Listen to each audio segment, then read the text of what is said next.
230쪽이 나오는데요. 230쪽. 페이지 230쪽에 있는 건 오수설비라 그래요. 오수, 설비. 그럼 우리 인문과정에서 가장 먼저 기억할 건 뭐냐면 이 오수라는 건요, 똥이나 오줌을 얘기해요. 더럽죠? 근데 이 오수는 우리가 수질 오염 지표라고 있어요.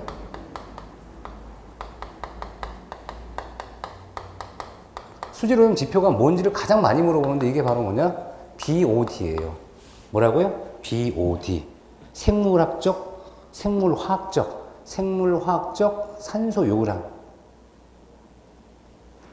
그러면 딴 거 몰라도 돼. 일단 우리가 일반적인 수질 오염 지표는 뭐냐 그러면 BOD 이것만 알면 돼요. 그럼 가끔 신문에 나와요. 무슨 강에 무슨 수질이 안 좋아서 BOD 값을 측정했더니 농도가 높더라. 그럼 그게 뭘 얘기해요? 얘가 높으면 높을수록 더러운 거예요. 응? 더러운 거. 요것만 잘 알면 돼. 이게 높으면 더럽다. 이것만 알고요. 나머지는 다 몰라도 돼. 왜? 그게 중요한 게 아니거든. 요거 시험 문제 답이 요거거든. 답. 그러니까 이것만 알면 돼. 딴 거는 나중에 기본 수시에 공부할 거예요. 그 다음에 정화의 원리가 나와. 이 더럽죠? 더러우니까 어떻게 돼? 깨끗이 씻어야 돼. 정화라는 것은 깨끗이 씻는 게 교재 231쪽에 나와요. 그러면 교재 231쪽에 나와 있는 정화는 크게 공부하는 거예요. 이 정화를 봤더니 얘가 세 가지 원리가 있더라. 물리적 처리 방법, 화학적 처리 방법, 생물학적 처리 방법 세 가지가 있어요. 그러면 우리가 이 세 가지의 관점을 이해해야 되는데 이 물리적이라는 건요. 뭐냐? 아주 간단해. 화학은 뭐야? 약이죠. 화학약품 쓰지 않고 생물학적은 뭐냐? 미생물을 배양하지 않고 그냥 하는 거. 자, 그럼 여기서 이 화학이라는 게 뭘까? 화학약제. 여러분 뭐 아프시면 약 먹죠. 그 사실 화학약품이에요. 그렇죠? 내가 더러우면 어떻게 하면 돼? 더러우면요. 소독을 하면 되죠. 센 소독약을 쓰면 되죠. 이게 바로 소독이야, 소독. 대표적으로.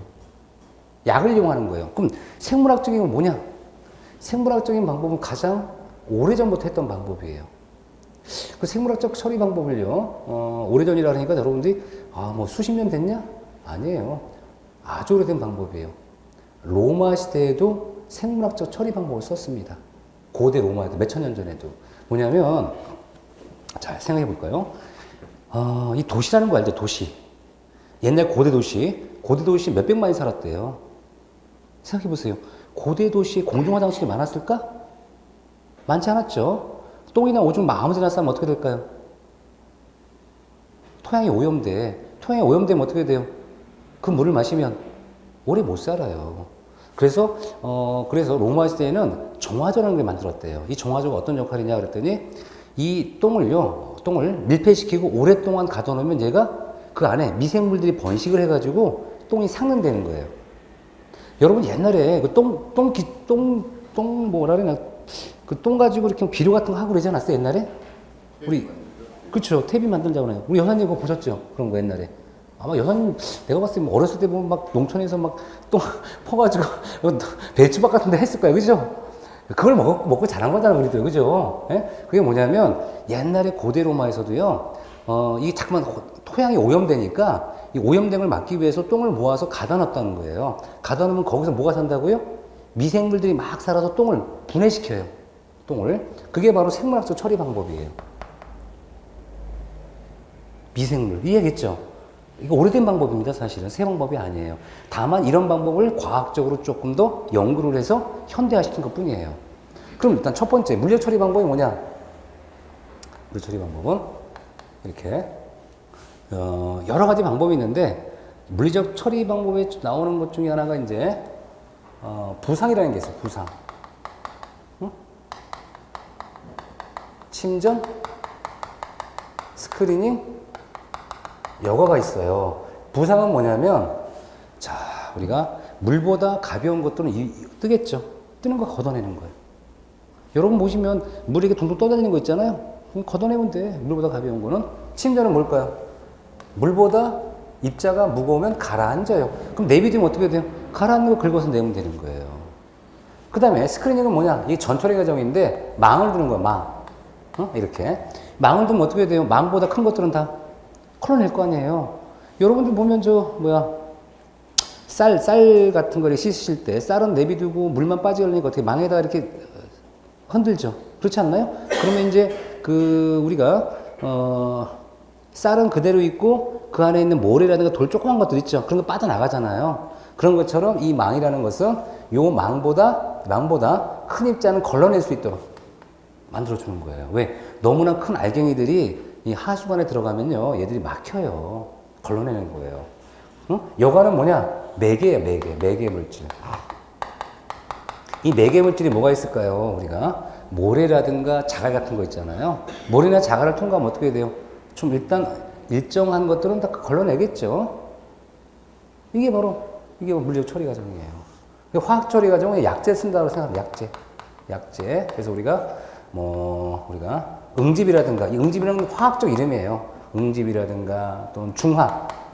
이 중화라고 생각하면 나 소독 이렇게 나오는데 중화라는 것도 사실 화학 약재죠. 여러분 우리 여사님 빠마 하셨죠? 네, 빠마 하셨잖아요. 딱 보니까 파마네. 그 파마약을 바르고 나서 이렇게 감아서 파마약을 바르고 난 다음에 시간 지나면 뭐라 그래요? 좀 있다가 한 시간 정도 되면 그 미정원 사장님이 중화약 뿌린다고 하죠. 그럼 뭐냐면 그 파마 약이 독하기 때문에 화학적으로 다시 중화시켜 주는 거예요. 그 중화라는 얘기 해요, 안 해요? 하죠. 똑같은 거예요. 내가 소독약을 써가지고 화학약을 써서 응집시키고 다시 중화를 시키고 소독 처리하는 거예요. 깨끗하게. 이게 뭐예요, 지금? 화학약품을 쓴 거잖아요. 그 다음에 생물학적 처리 과정은 이렇게 우리가 형기성이라는 게 있고 후기성이 있어요. 이 형기성은 뭐냐면 산소를 싫어한대요. 누가? 미생물이. 그럼 이런 미생물들만 모으기 위해서 어떻게 해야 돼? 완전히 밀폐시키는 거예요. 옛날 방법처럼. 그러니까 한마디로 똥오줌을 이렇게 가둬놔요. 가둬놓으면 그 산소를 싫어하는 미생물이 자연적으로 그 안에서 활동을 하면서 똥을 삭히는 거예요. 이 호기성은 거꾸로 뭐예요? 호기성. 좋아한다는 뜻이죠? 산소를 좋아해. 산소를 좋아하니까 어떻게 돼요? 산소 공급을 계속 시키면 산소를 좋아하는 그 미생물들이 똥이나 오줌을 막 활성화시켜서 삭히는 거예요. 그럼 시험에 뭐가 나올까? 중화는 물리적 처리 방법이다. 맞아, 틀려요? 틀렸죠. 자, 형기성 처리 방식은 물리적 처리 방법이다? 틀렸죠? 그럼 이거를 외우는 거는 나중 일이고 얘가 뭔지를 알면은 금방 찾을 수 있겠죠. 근데 이걸 모르면 못 찾죠. 이게 입문 과정이에요.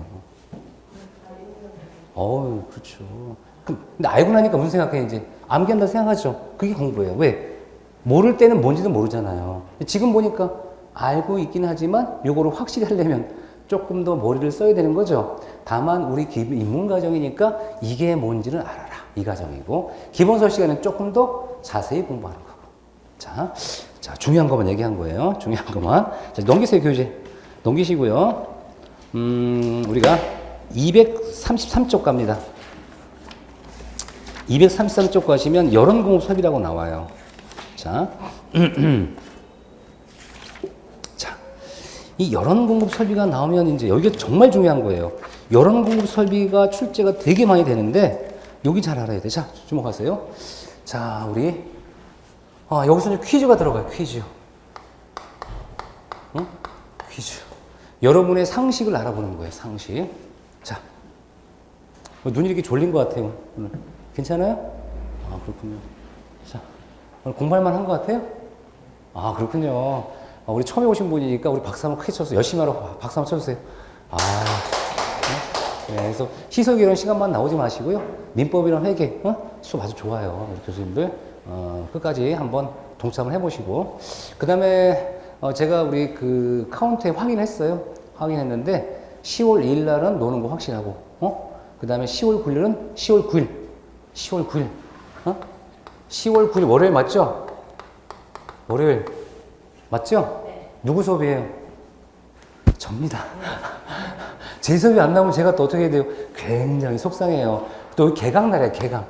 개강날.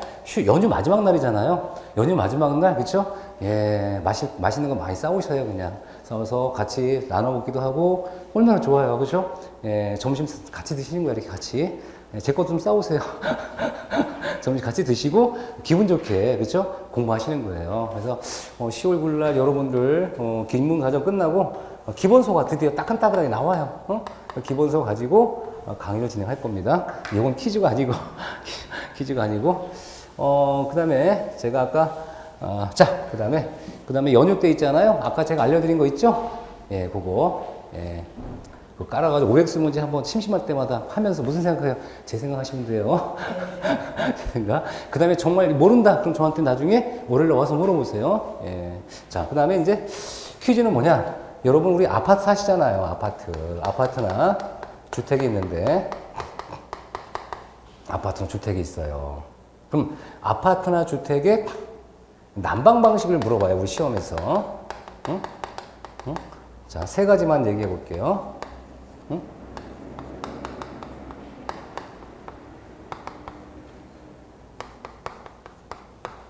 응? 하나 더. 복수. 몇 번이 답인 것 같아요? 자, 1번 손 들어. 1번. 2번. 3번. 4번. 야, 그렇죠? 4번에, 그 다음에, 이렇게. 자, 두 번째 질문. 자, 원수가 A1이고, 그 다음에 2가 증기난방이에요. 요거 둘 중에 퀴즈. 둘 중에요. 둘 중에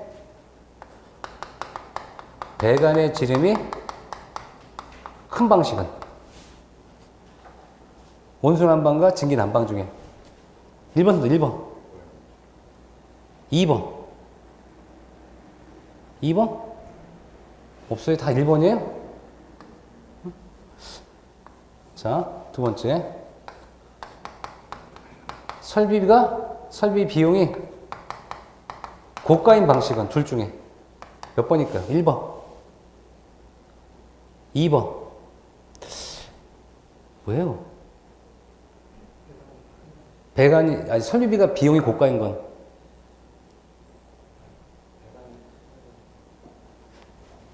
좋아요. 뭐 1번도 있고 2번도 있고. 자, 세 번째. 배관의 부식이 더 심한 것. 1번이나 2번 중에 1번 2번.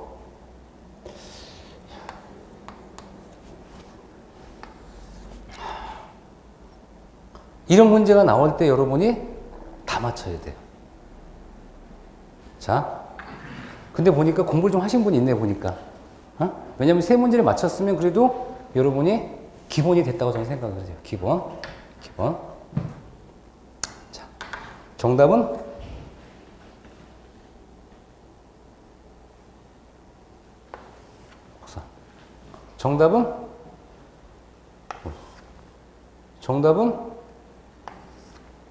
정답은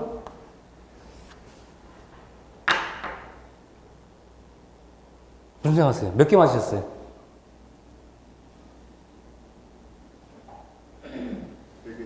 오, 세 개면 아주 훌륭하신 거예요. 자, 박수 한번 하시고, 그죠? 박수 한번 주세요, 박수. 야, 박수를 왜 작아요? 불편하세요? 다시 한번 박수. 훌륭하세요. 제가 봤을 때는, 굉장히 훌륭하신 것 같아요. 맞았습니다. 세 개 맞추신 분은 정말 잘하신 거예요. 우리 여사님 몇 개 맞으셨어요? 못 맞췄어요. 공부 좀 하신 것 같아요. 몇 개 맞으셨어요? 세 개. 훌륭한 거죠. 제가 박수 쳐줄게요. 이렇게. 박수 이렇게. 자, 그 다음에 지난번에 이런 얘기 나오더라고요. 혹시 여기 인문과정도 들으신 분이 있는지 모르겠는데, 제가 이제 지난번 수업할 때, 이 포천에서 오신 분이 수업 들은 분이 있었어요. 포천. 그래서 제가 중간중간에 포천 당자라는 얘기 많이 했는데, 나중에 시험 끝나고 온라인 보신 분들이 물어보는 거예요. 포천 당자가 학교인지 궁금하다고. 제가 이제 수업할 때요, 이렇게 별명을 좀 붙여줬어요. 왜 너무 열심히 하니까. 집이 포천이면 얼마나 멀겠어요? 근데 그분이 한 번에 붙었어요, 지금. 붙어서 2차 공부하고 있더라고요. 근데 혹시나 궁금할까봐 온라인 계속 보시는 분들이 가끔 물어보는데, 그래서 내가 물어봤어요, 만나서. 아니, 본인이 학교에 있으면 글 좀 달아주지? 그랬더니, 아, 창피해서요. 이렇게 얘기하더라고요. 열심히 했어요. 무슨 얘기냐면, 집이 이렇게 먼데도 불구하고 학원을 다니면 끝까지 있었던 거예요. 그래서 합격한 겁니다. 뭐냐면 여러분이 뭐 온라인 볼 수 있고 학원에서 볼 수 있지만 학원에서 오신 분들이 관리가 돼요. 항상 저랑 대화도 하고 궁금한 거 물어보기도 하고 그러면서 뭐예요? 여러분이 이렇게 우리 학원에 시험 보는 날까지 꾸준하게 오신 분들은 당연히 합격합니다. 그 주변에 있는 분들 많이 합격했어요, 거의. 왜?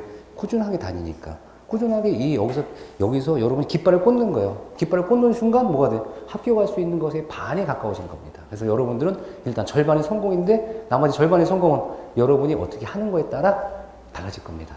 자, 그 다음에 이 관련되는 건 제가 좀 더 설명드릴 거고요. 자, 우리가 그러면 자, 다시 정리하는 거야. 여론공섭이가 뭐냐? 왜 그런지 제가 좀 더 설명드릴 겁니다.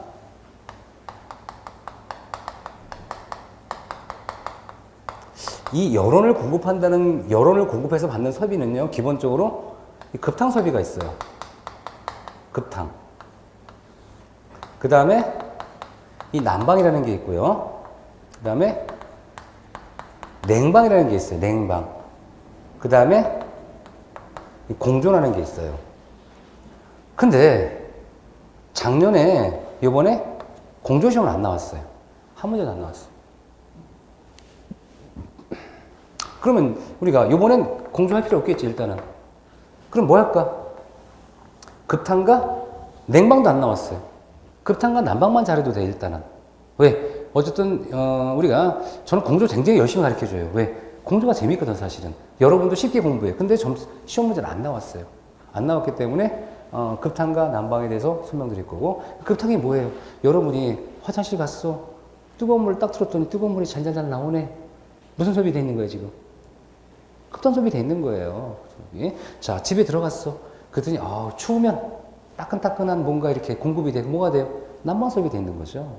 난방 소비. 그래서 우리가 급탕은 뜨거운 물을 공급하는 소비고 난방은 실내를 따뜻하게 하는 뭔가가 작동되는 겁니다. 그럼 우리 학원은 지금 현재 급탕 소비 돼 있을까 안 돼 있을까? 안 돼 있어요. 왜? 우리 일반 건물은요, 뜨거운 물 공급 안 해요. 하지만 난방 돼 있다 안 돼 있다? 돼 있습니다. 왜? 실제로 여러분들 여기 냉방되고 난방되는 기기가 있잖아요. 그럼 뭐야? 우리 학원은 난방이 참 잘 돼 있고 냉방도 잘 돼 있는 거예요.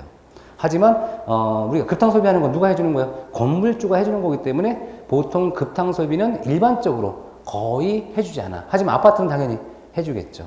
아파트는 해주죠. 아파트는 해줍니다. 자, 그렇다면 이제 우리가 급탕과 난방을 이해하시고요. 그럼 급탕 소비를 이렇게 보면은 우리가 개별식이라는 게 있고요. 중앙식이 있어요. 그런데 공통적으로 난방도 유사한 방식이 있어요. 이렇게. 개별과 중앙이라고 있어요. 그럼 우리가 딴 거 몰라도 그 급탕과 난방 어떻게 할까? 원리만 알면 돼. 자, 물 끓이는 기계를 우리 뭐라고 할까요? 물 끓이는 기계 우리 선생님. 그렇지, 보일러라고 그래. 보일러. 물을 끓여요. 물을 끓여가지고요. 물을 끓여서 이렇게 있고요. 이렇게 물통이 있어, 물통. 이거를 우리가 저탕조라는 거예요. 저탕조. 뭐라고요? 저탕조. 아까 우리 물을 저장하는 그 탱크를 뭐라고 했어요? 물을 저장하는 거예요. 저수조. 그러면 뜨거운 물을 저장하는 공간을 저탕조. 탕이니까 탕. 뜨거운 물이니까 저탕조. 그래서 얘를 이렇게 수도꼭지 연결하면 뭐가 돼요? 급탕물이 나오는 거예요.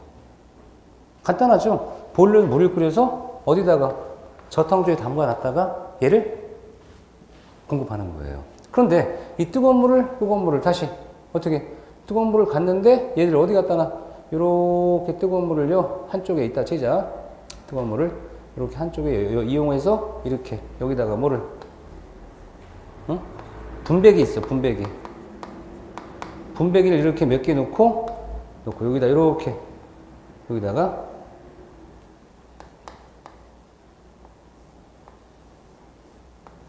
응? 방열기. 라지에타라 그래, 방열기. 여러분, 방열기란 건 알죠? 방열기. 뭐, 실제 생긴 모습은 이렇게 생겼겠지, 뭐, 이렇게 해가지고.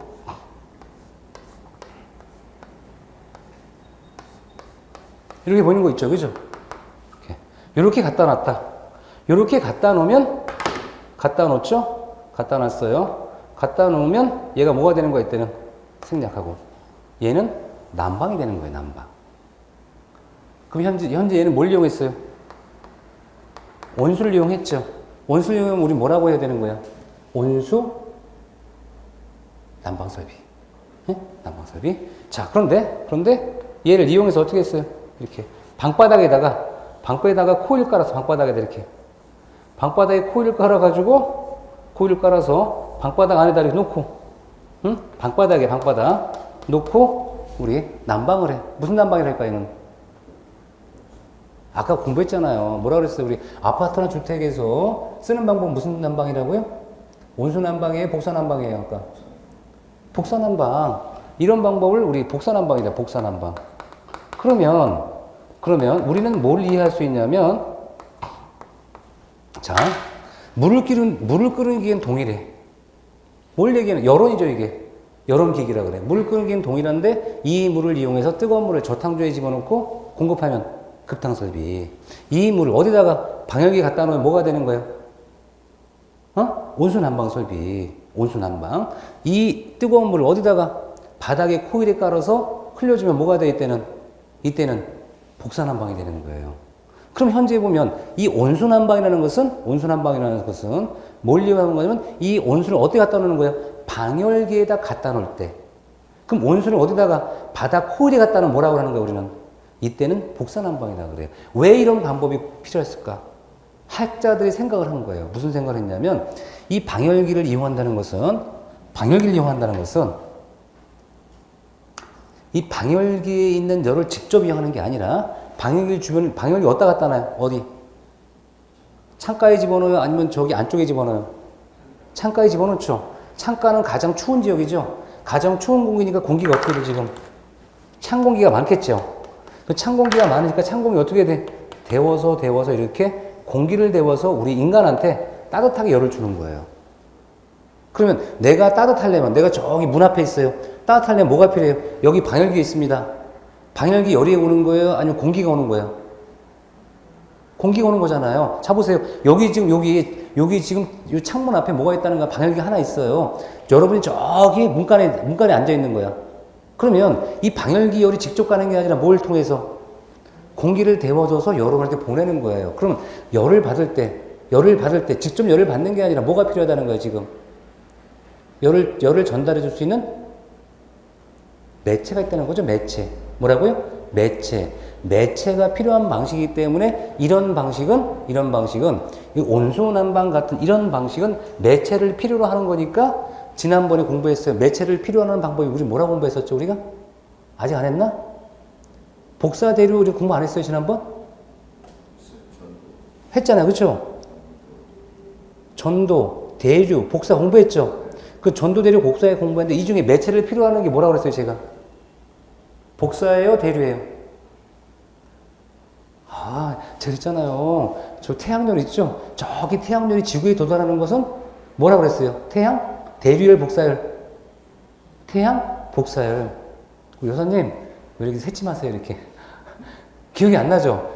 제가 지지난주에 설명했던 거예요. 왜냐하면 여러분이 첫날 공부하기 정말 중요하다고 그래요. 왜? 첫날 그때 설비 공부했던 게 다 써먹히는 거예요. 자, 다시 한번. 자, 뭐 기억하면 되냐면, 태양은 뭐라고요? 복사열. 이거만 기억하세요. 태양은 왜 복사열이야? 지금 우리 지구를 벗어나면 공기가 없어요. 공기가 없는데 태양은 고온에서 저온으로 매체 없이 지구한테 열을 주는 거야.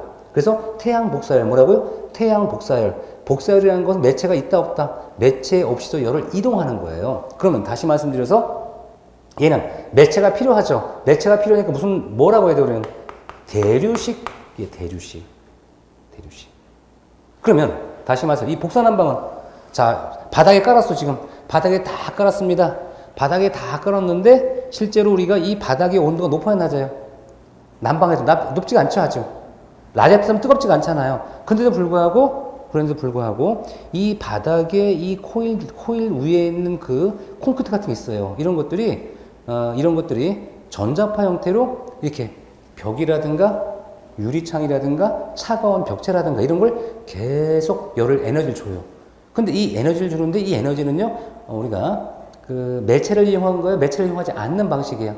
매체를 이용하지 않는 방식이기 때문에 이러한 난방을 우리 복사 난방이라고 따로 구분하는 거예요. 뭐 때문에? 매체를 필요로 한다, 필요하지 않는다. 매체 없이도 열을 이동할 수 있는 방식이에요. 그래서 우리 아파트나 주택의 난방 방식은 뭐라고요? 대류가 아니라 복사 난방이에요. 대류가 아니라 뭐라고요? 복사 난방이에요. 복사 난방. 이렇게 우리가 이해를 해야 되는 거예요. 그럼 현재 우리가 공부할 건 뭐예요? 공부할 거는 이렇게 물을 공급하는 요 방식이죠. 물을 공급하는 요 방식인 급탕에 대해서도 공부하고, 그 다음에 이렇게 실내를 따뜻하게 하는 이렇게 뭐를 난방에 대해서도 공부를 하자 이거예요. 오늘 주제가. 그러면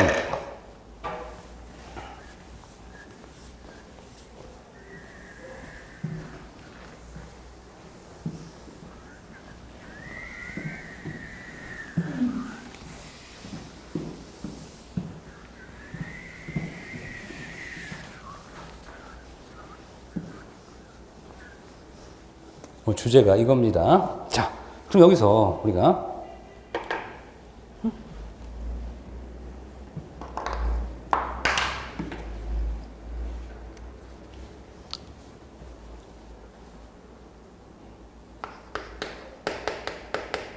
이 급탕 방식이 있는데 이 급탕 방식의 개별은 중요하지 않고요. 234쪽 봤어요. 234쪽. 234쪽 가시면 보시면 4쪽 가시면 우리가 중앙식 급탕 방법이 있어요. 중앙식.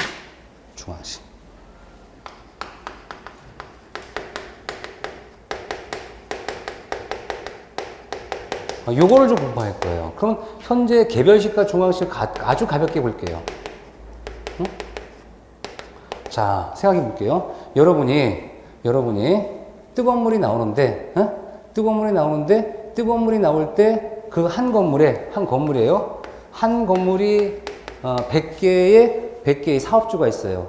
100개 없어야. 100개 없었는데 보일러를 하나 가지고 배관을 연결해서 뜨거운 물이 나오면 중앙식이에요. 그런데 여기 100개의 업소가 있어. 그런데 이 중앙에는 보일러가 없고 보일러가 몇 개 있대요? 4개 있대. 4개. 4개만 가지고 내가 필요한 집만 급탕을 하면 뭐가 돼요? 개별식이 돼요. 또 100개가 관계없어. 보일러가 몇 개 있대? 100개 있대. 100개 있어서 자기 주집마다 보일러 써서 물을 끓인다 그러면 뭐가 돼 있대는 개별로 보는 거야, 우리가.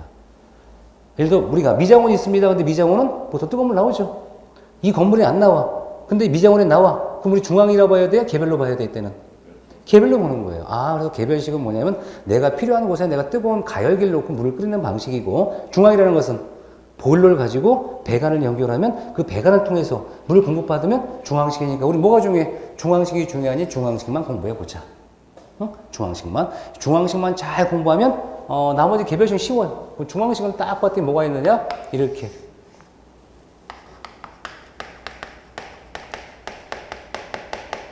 직접 가열 방식이 있고 간접 가열 방식이라고 있대요. 이 두 가지를 한번 공부해 볼게요. 그러면 직접 가열, 간접 가열을 이제 우리가 오늘 기문 과정이지만 그래도 한번 공부해 보는 거예요. 그래도. 자, 볼게요. 제 그림 그리는 거 잘 보세요. 어떻게 그리는지. 자, 보일러가 있어. 보일러가 있습니다. 보일러. 보자만 쓸게. 보일러. 물을 막 끓이는 거야. 그쵸? 그래서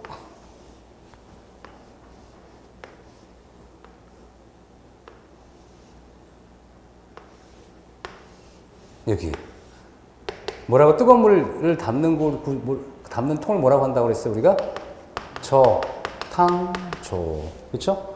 자, 수도꼭지를 딱 연결했어요. 수도꼭지. 급탕이 되고 있죠? A나 B에서 수도꼭지가 연결되어 있는 거예요. 자, 그런데, 자, 보세요. 자, 보세요. 빨간색이, 이거지? 물 막 끓였어. 그렇죠? 자, 수도꼭지에서 나오는 물의 온도.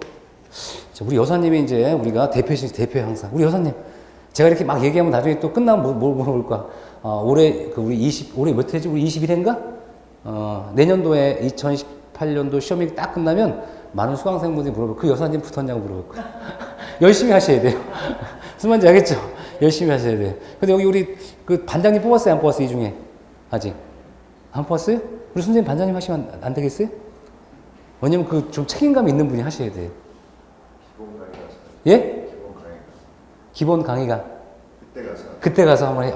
제가 봤을 때는 기본 강의 때 반장을 해서 쫙 좀 인솔 하셔야 돼요. 왜냐하면 반장님이 좋아야 돼. 왜 좋아야 될까? 반장님이 열심히 하시면 반장님 당연히 합격하시고 그 주변의 사람들은 다 합격하거든요. 왜? 그래서 꼭 여러분들 나중에 기본소 강의 들어가시면 반장 꼭 한번 선임하셔가지고요. 그분이 좀 공부 더 서로 할 수 있게 도와주고 이끌어주고 또 모르시면 또 저한테 물어보세요. 그리고 또 가끔 보면은 잘 못 물어보신 분 있어요. 왜? 모르니까 못 물어보는 거야, 사실은. 그런데도 불구하고, 예를 들어서, 그러면 루트를 통해서 우리 반장님이랑 또 상의도 해보고, 정말 이거는 나한테 물어봐야 될 것 같다. 그럼 또 물어보세요. 물론 직접 물어봐도 관계없고, 이렇게 가끔 보면 이렇게 쑥스러우신 분들 있잖아요. 근데 그런 분들은 이 반장님을 위해서 또 창구 역할도 해주는 거야. 그러면 제가, 굉장히 여러분들 뭔가 더 해줄 수 있는 면, 제가 많이 노력할게요. 자, 그걸 또 좋아요. 우리 여사님이 이제 내년에 이제 분명히 뜰 겁니다, 아마. 여사님. 자, 보세요. 자, 뜨거운 물을 딱 튼 순간 몇 도 정도 될 것 같아요? 뜨거운 물을 딱 튼 순간.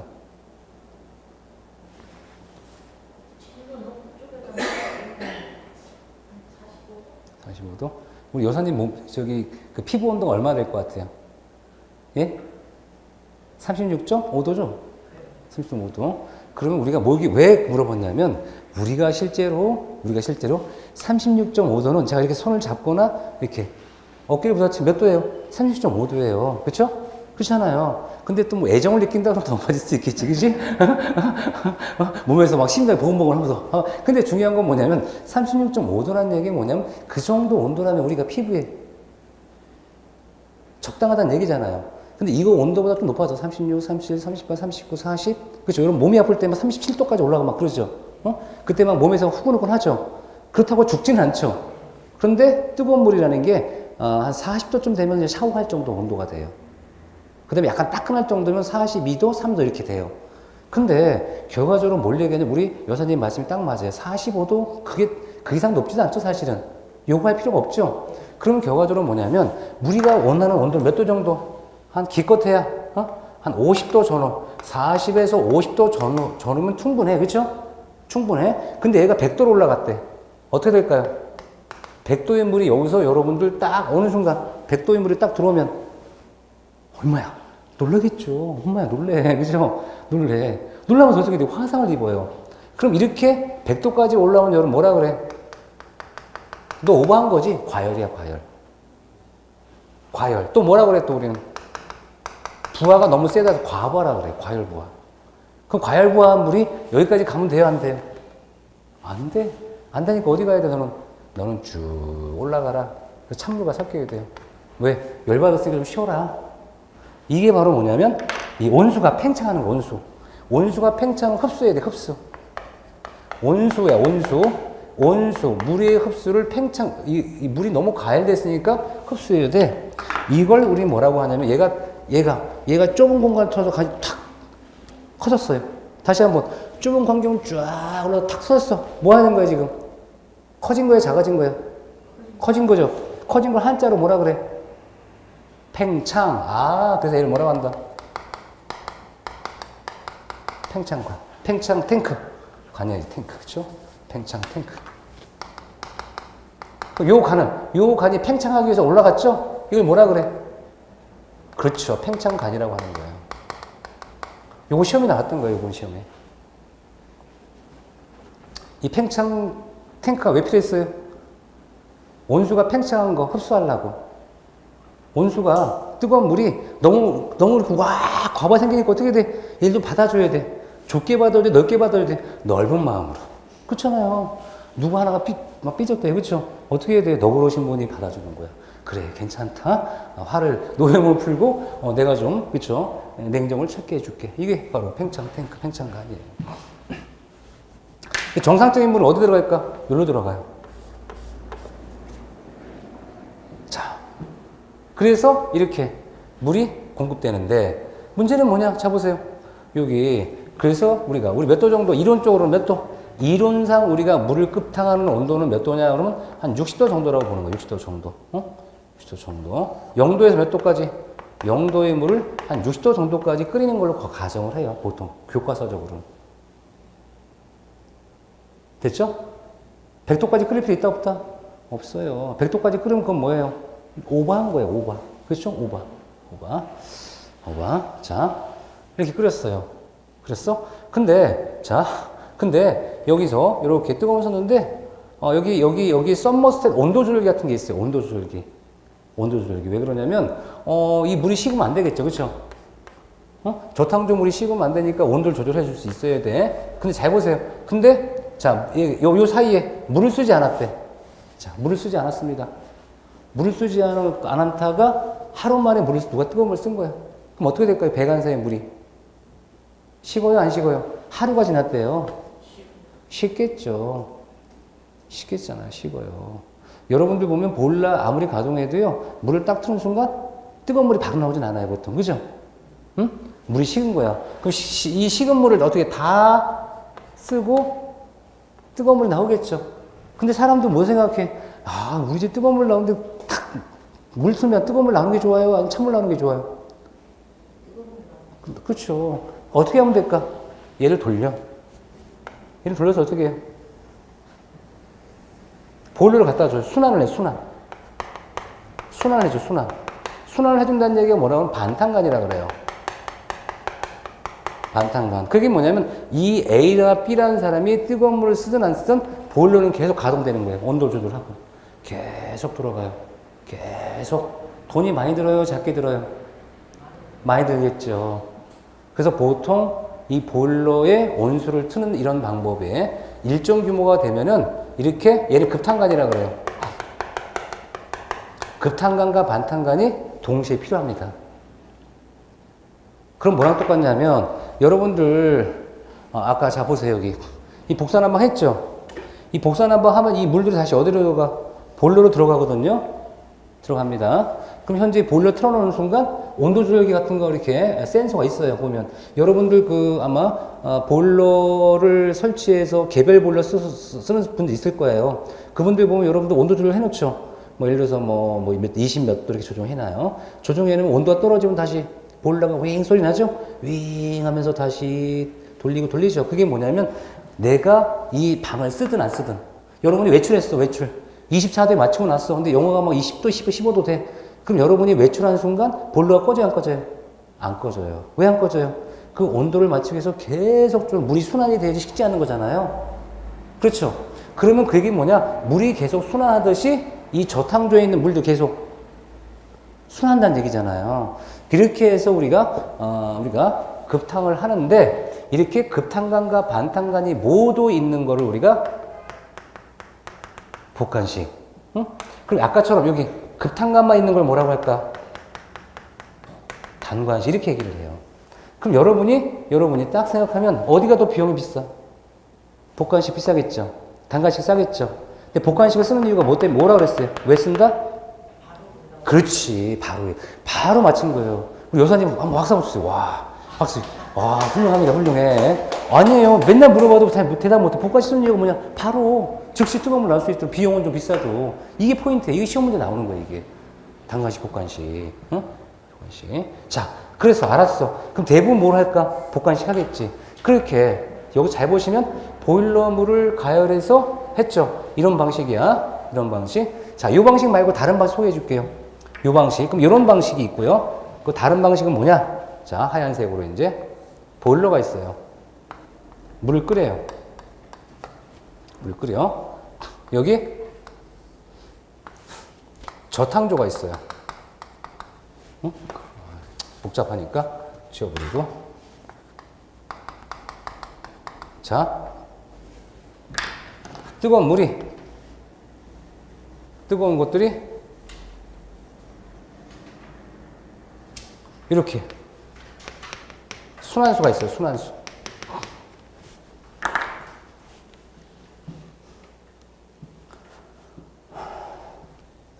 자, 이건 어떤 원리냐면요. 여러분이 찬물 있어, 찬물. 찬물이에요, 찬물. 찬물이 있는데 찬물을 이렇게 직접 끓일 수도 있어요. 가스레인지에 끓이죠. 이 방법 말고, 응? 자, 뜨거운 물 있어, 뜨거운 물. 뜨거운 물을 끓여서 이 물을 어디다가 호스로 연결해서 이렇게 보내주는 거예요. 그럼 뜨거운 물이 쫙 갔다가 내려오죠. 그럼 얘가 물이 온도 높아질까 낮아질까? 높아지겠죠? 얘는 이걸 뭐라 그래? 이렇게 코일이야, 코일로 깔아주는 거예요. 코일로. 네, 그렇죠. 관이 있는 거예요. 여러분 생각해봐. 전기장판 있죠? 전기장판은 밑에 보면 코일이 있다고 하죠? 왜? 이 전기장판 주변은 차갑지만 코일이 왔다 갔다 하면 어떻게 돼? 엉덩이 되면 따끈따끈 하잖아요. 마찬가지로 이 뜨거운 물 어떻게 하는 거야? 코일을 통해서 흘려주는 거야. 코일을 흘려서. 이 코일입니다. 이 코일. 뭐라고요? 코일. 그런데 자보세요. 이렇게 뜨거운 물을 직접 끓여서 보내주는 방법과 이렇게 코일을 통해서 가열하는 방법이 틀리죠. 얘는 직접이요, 직접 끓인 물이 가는 거고, 얘는 직접이 아니라 뭐라고 해야 되는? 그렇지, 간접이에요, 간접. 그래서 이 방식을 뭐라 그래? 직접 가열식, 이 방식을 간접 가열식. 그렇구나. 이렇게 하는구나. 그렇게 하면 어떻게 돼? 뜨거운 물을 만들었으니까. 얘도 똑같이 뭐가 필요해? 혹시나 모르니까. 팽창감 필요하고, 이렇게 해서 수도꼭지를 연결해서 다시 얘는 가요. 왔다 갔다 합니다.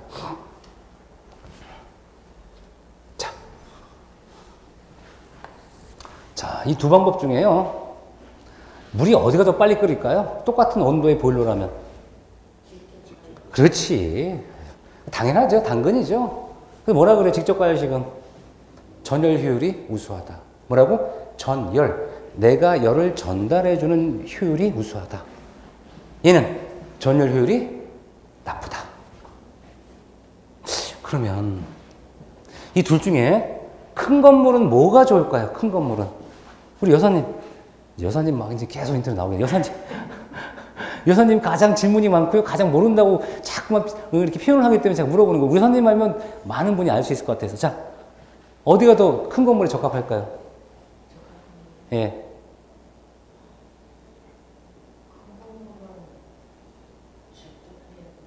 그럼 어디가 더 안전할 것 같아요?